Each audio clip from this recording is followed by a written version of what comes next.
जय भीम फ्रेंड्स। आज की इस वीडियो में हम बताने जा रहे हैं कि जो वेदों का निर्माण है वो एक मनगढ़ंत कहानी है। बाबा साहब ने अपनी किताब रिडल्स इन हिंदुइज्म के chapter number 2 riddle number 2 the origin of the Vedas the Brahmanic explanation और an exercise in the art of circumlocution, इसके अंदर बताया है कि कैसे ब्राह्मणों ने ये कोशिश की है कि जो वेद हैं उनके ओरिजिन को बड़ा ही गुप्त रखा है ना, बिल्कुल खुल के नहीं बताया गया है। तो कैसे वेदों का जन्म एक मनगढ़ंत कहानी है, हम बताते हैं रिडल नंबर 2 से। तो चलिए हम चलते हैं रिडल नंबर 2 के अंदर। इसमें बाबा साहब ने यहां पर कहा है कि the idea underlying Kalpa is closely connected with the creation and dissolution of the universe.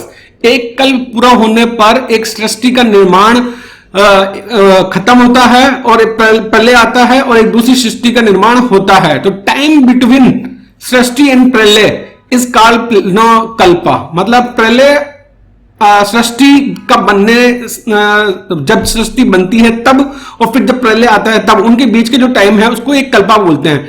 The idea of the origin of the Vedas is this more intimately connected with the idea of kalpa. तो जो वेदास के निर्माण का ओरिजिन का जो idea है वो कल्प के आइडिया से काफी कनेक्टेड है।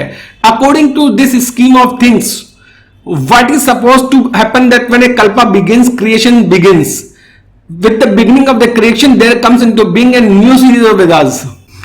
तो जो ये प्लानिंग है, स्कीम है, उसके अंदर क्या होता है कि एक कल्प खत्म होने के बाद जब सृष्टि का दोबारा से निर्माण होता है तब जो ब्रह्मा है वो अपनी मेमोरी से जो पुराने कल्प के अंदर जो वेदास थे उनको रीलोड करता है, रिप्रोड्यूस करता है अपनी मेमोरी से और फिर उनको उनसे दोबारा से नए वेदास बनाता है इस नई सृष्टि के लिए। इसलिए यह कहा जाता है कि जो वेदास हैं वो सनातन है, इटर्नली प्री एग्जिस्टिंग, मतलब हमेशा के लिए एग्जिस्ट कर रहे हैं, वो पहले से एग्जिस्ट कर रहे हैं, इटर्नली सनातन है।